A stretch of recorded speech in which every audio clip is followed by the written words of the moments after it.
This one only sometimes works, which is a bit annoying. You have to do it really fast. Go like this. Not like this. Hang on.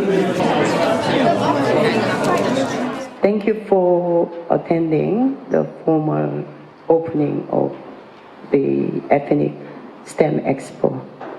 I think it is the first time to have this Ethnic STEM Expo in New Zealand. Thank you. I'm actually privileged to be here this morning. Thank you. First of all, I will introduce Tina and her mom, Hira. And we will do the Karakia and Wayata first.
Now I will introduce Tony Kim.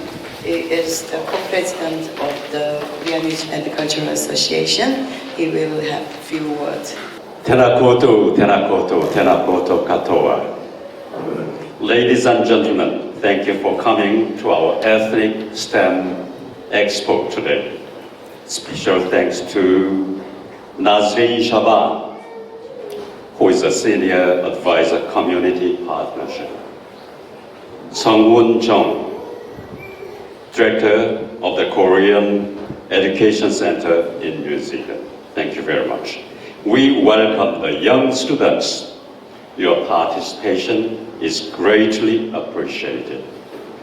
Our Korean New Zealand Cultural Association has 15 years of history. During this time, we have made great efforts to broaden understanding and cultural exchange between Korea and New Zealand, including friendship concerts, Korean war photo exhibition, K-pop contests, cultural festival, and many more. Recently, we have successfully carried out various projects such as reading together with the New Zealand Ministry of Education. As you may know, STEM stands for science, technology, engineering, and mathematics. In recent years, education that integrates science, technology, engineering, and mathematics has been flourishing worldwide. We understand that the goal of STEM education is not only to teach individual subjects, but also to solve real-life problems through the natural integration of various subjects. While STEM education is actively being promoted in schools and universities in New Zealand, this is the first time it is being introduced specifically to ethnic communities and refugees.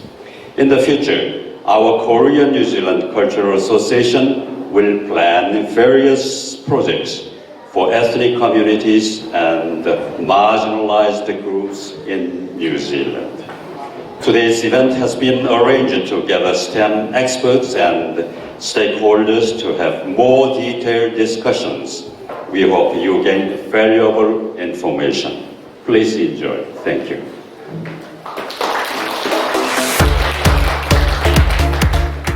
Now I will introduce Najarin Shaban. He's a very special person for our community, not only for us, because he's very supportive to just pass all information of education in New Zealand to our ethnic community. I'm not special, I'm just somebody from the Ministry of Education, and I work with ethnic communities, various ethnic communities, and it is really good to see so many of you turn up for this event today. I just want to acknowledge all our panelists. They have given up their time, and they're going to be speaking about STEM, so I won't go there.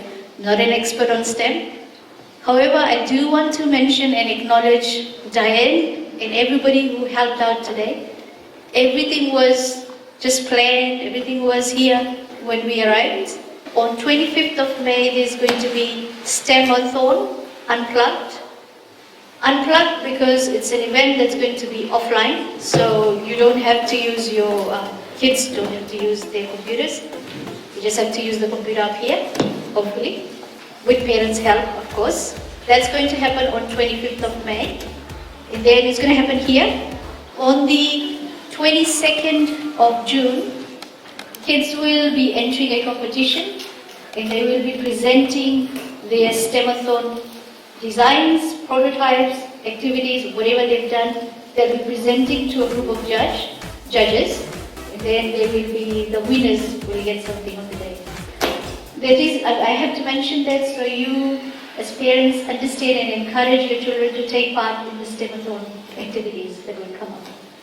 The idea is to inspire our children, also inspire our parents to get into this field, get our children into this field so they can pursue further.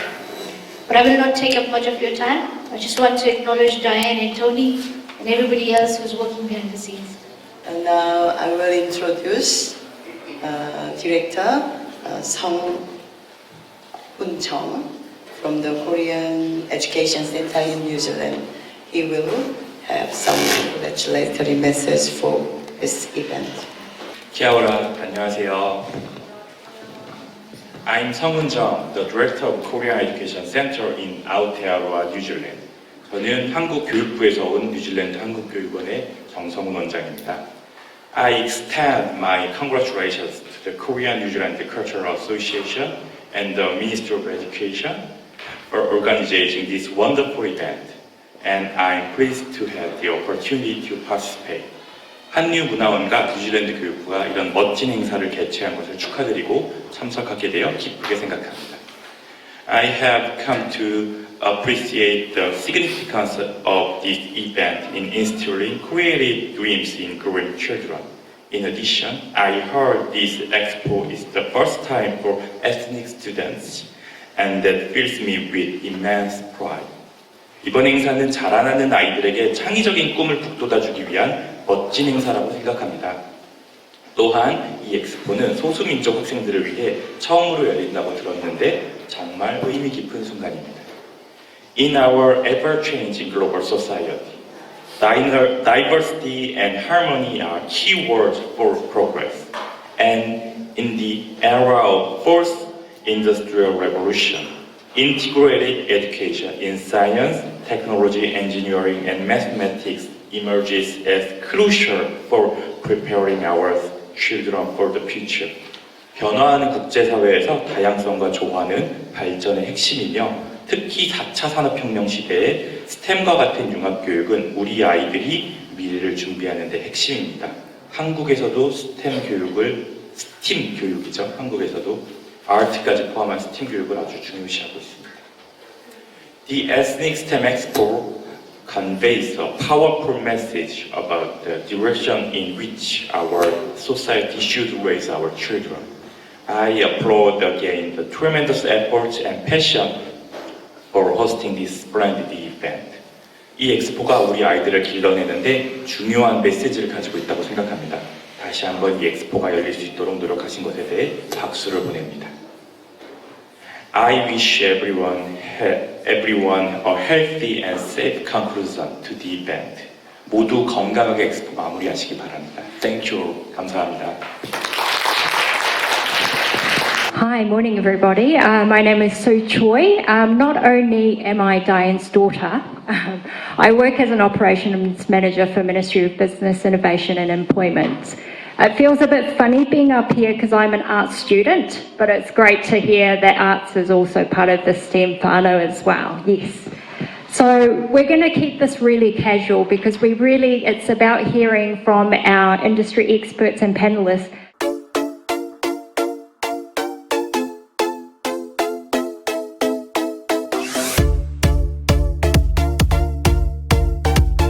So I started university a while ago as a green chemical science student, and so this degree was all about incorporating sustainability into chemistry, and that's where my interests were at the time. So that was a 3-year degree that went on to a 1 year of research. And I had a little bit of think about it. I stayed at uni, did some teaching, and realised that I really had that curious mindset, and I really enjoyed learning about the environment around me, and that lent me into environmental science, where I applied my chemistry concepts. And so I've recently just completed a contract with the Ministry of Environment. So I've been looking at things like compostable packaging, the types of chemicals that are in there, and how that sort of goes into the environment. And I've enjoyed that so much that now I'm pursuing a PhD in it. So yeah, that's about my journey. Thank you so much for coming. The first thing I did as soon as I graduated was actually go to Korea. So I lived in Korea for almost 7 years, and I taught English there for many years. I taught in kindergarten, primary school, high school kids. I taught cultural education, all sorts. And I even studied Korean full-time while I was in Korea too. But then I realized there's not much future for me with my background in English education in Korea. So I decided, well, I'm really interested in politics, in international relations. So I did a big pivot again, and I went back to study. So I came back to New Zealand, did a graduate diploma in international relations and politics. And so the first job I found in New Zealand was, I really wanted to work in the public sector. So I found a job as an immigration officer. Quite different from everything I had done in the past. And that's actually how I met Sue, actually. And so after 3 years of working as an immigration officer, like any job, I think if you build enough experience and if you eventually find it a bit repetitive and maybe a little bit boring personally, then you realize, okay, it's time for a change. And so for me, I switched to, after many interviews and many attempts and trying to find a job, something I'm interested in, I eventually got recommended to become a data analyst. And I'm really enjoying it now. 1 year on, and I'm still learning, and there's still many challenges, and I'm really having a great time in this job. Probably the best job I've had in my life. Kind of all my life been very passionate about biology, although the fields within biology changed a little bit from my undergrad in Peru to coming here in New Zealand. I've learned there's a lot of importance and care in agriculture, and so I ended up doing my master's and PhD in plant and food research, where there was a lot of care into working into improving apple crops, kiwi fruit crops, the wine industry. So that was very interesting from where I started in Peru. About 6 years working, or 7 years working in Malaysia, then I moved to New Zealand. And I have been working in a very great company called Vista. We build cinema softwares, and we have customers around the world in more than around 40 countries globally. Quite a lot of successful stories when it comes to technology companies in New Zealand that have a huge global footprint. And so that also gives opportunities for kids who are living in New Zealand to get into those companies and build their career. I've grown up in Aotearoa, New Zealand, but my parents are from India. I went to high school at Mount Albert Grammar School, and for me, my journey, I never really had a spark. I just genuinely really enjoyed science, specifically chemistry.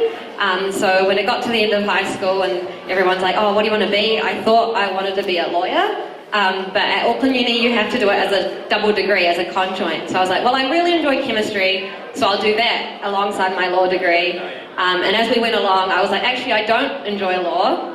So I dropped that and I stuck with the chemistry, and I ended up pursuing that up into a PhD level. So doctor, I'm not a medical doctor, it's a PhD in chemistry.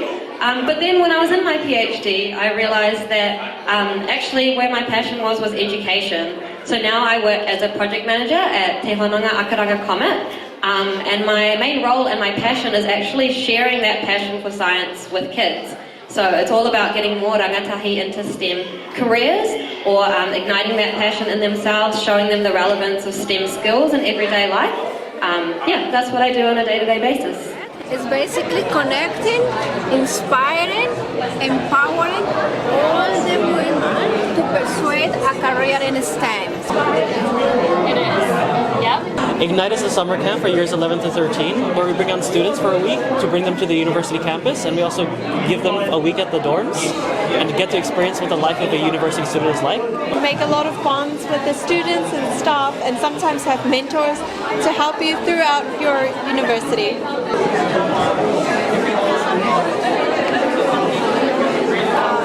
빛에 따라서 색깔이 바뀌고 그런 것들이 사실 우리가 막 이렇게 수적으로나 이렇게 이렇게 적어서 표현할 수는 없지만 이 과학이라든가 수학이라든가 이 모든 게 다 연관이 있다고 생각합니다.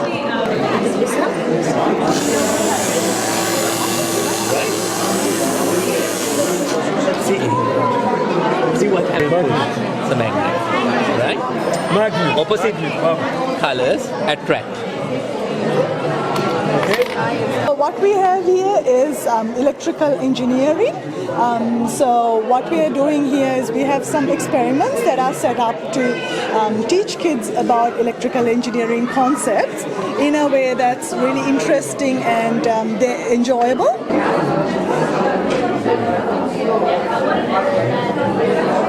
All the mathematics, everything that you see here is all calculated.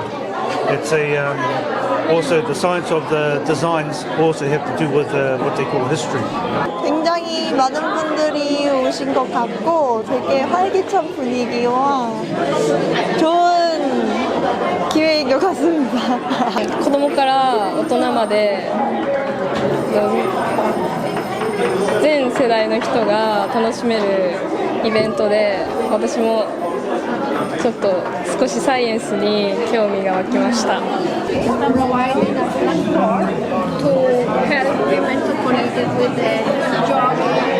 We do heaps of science experiments with the kids, give them science challenges. Today we played with oobleck and made a lava lamp that doesn't require electricity, which is really cool. What's the other half? 어느 액체를 보여줬는데 그 빠르게 누르거나 아니면은 힘을 엄청나게 주면은 고체같이 변하는데 아주 약하게 대고 오래 놔두고 있으면은 약간 액체같이 다시 변해요. Korean New Zealand Cultural Association do this for all ethnic community is just brilliant. We didn't expect so many people to turn up, but it's amazing to see all different ethnic groups here with the parents, with the kids, just exploring what's out there, the opportunities. And the panelists, they were amazing, listening to their journeys. How did they come to where they are today? It just made a huge difference. I have had parents discussing about now they know where, how, and where they can go into the STEM fields. So, yeah, it was amazing.